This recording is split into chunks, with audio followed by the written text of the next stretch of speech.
Praise the lord. దేవుని పరిశుద్ధ నామమునకు స్తుతి కలుగును గాక.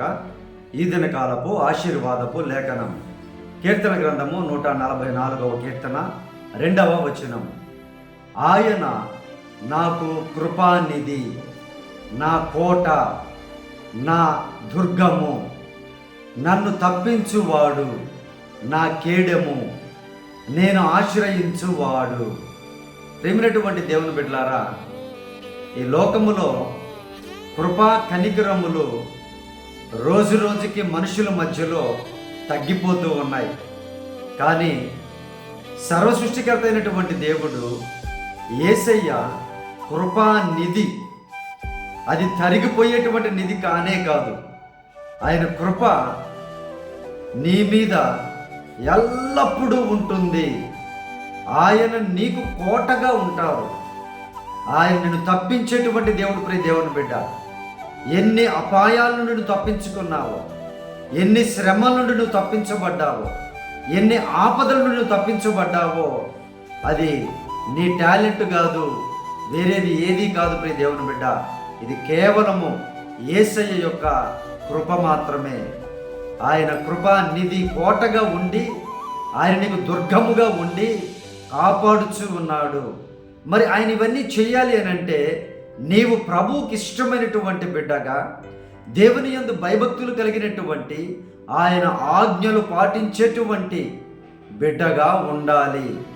దావీదు మహారాజు ఆయన గొర్రెలు కాసుకునేటప్పుడు ఎలా దేవుని ప్రేమించారో, మహారాజు అయినప్పుడు కూడా దేవుని అలాగే ప్రేమించారు. ఆయన ఆజ్ఞలకు అలాగే విలువనిచ్చారు. ప్రియ దేవుని బిడ్డలారా, మరి మీరు కూడా ఏమీ లేనప్పుడు బాగా ఆరాధించి ప్రార్థించి మంచిగా భక్తిగా ఉండి, ఉద్యోగం వచ్చిన తర్వాత, వ్యాపారం సఫలమైన తర్వాత, డబ్బులు వచ్చిన తర్వాత, ధనం కొద్దిగా పెరిగిన తర్వాత ప్రార్థనని భక్తిని మరిచిపోయారేమో. దేవుని బిడ్డలారా, జ్ఞాపకం చేసుకోండి. ఇప్పటి వరకు తప్పించిన దేవుడు మరలా తిరిగి పడవేసేటువంటి దేవుడు కూడా ఆయనకు అసాధ్యమైంది ఏది కూడా లేదు. ప్రియ దేవుని బిడ్డ, జ్ఞాపకం చేసుకో. ఆయనను ఆశ్రయించినంత వరకు రాజులు వర్ధిల్లారు, భక్తులు వర్ధిల్లారు, శిష్యులు వర్ధిల్లారు. ఎప్పుడైతే ఆయన ఆశ్రయించకుండా వారి శక్తిని ఆశ్రయించారో, జనులను ఆశ్రయించారో, పడిపోయిన వారుగా, చెడిపోయిన వారుగా ఉన్నారు. ప్రియ దేవుని బిడ్డలారా, ఇప్పటికైనా ప్రభువుని కృపానిధిగా మరి ఒకసారి జ్ఞాపకం చేసుకోండి.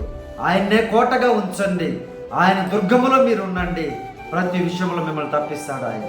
ప్రతి విషయంలో మీకు ఆశ్రయ పట్టణంగా ఉంటాడు ఆయన. గొప్పగా నేను దీవించి ఆశీర్వదిస్తాను అని వాగ్దానము చేస్తున్నారు. ప్రియ దేవుని బిడ్డలారా, దేవుడి లేఖనమును, ఈ వాగ్దానమును మీ జీవితంలో నెరవేర్చబడినట్లుగా ప్రార్థన. పరిశుద్ధుడా, మా ప్రియ పరలోకపు తండ్రి, ఈ వాగ్దానము చూసినటువంటి బిడ్డలను అయ్యా మీరే మీ కృపా నిధి చొప్పున ఆశీర్వదించుదురుగాక. మీరే కోటగా ఉండుదురుగాక. మీరే దుర్గమ్మగా ఉండుదురుగాక. ప్రతి సమస్య నుండి, ప్రతి అనారోగ్యము నుండి తప్పించుదురుగాక. అయ్యా మీరే సహాయం చేయండి. అయ్యా మిమ్మల్ని ఆశ్రయించేటువంటి మనసును బిడ్డలకు దయచేయండి. అయ్యా మీరే బిడ్డలకి కోటగా, కొండగా ఉండి, అయ్యా నాయన దినకాలపు దీవెనలతో, ఈ వాగ్దానపు దీవెనలతో ఆశీర్వదించి బలపరచుమని నజరేయుడైన యేసయ్య పరిశుద్ధ నామమున ప్రార్థించి అడిగి వేడుకొనుచున్నాము తండ్రి.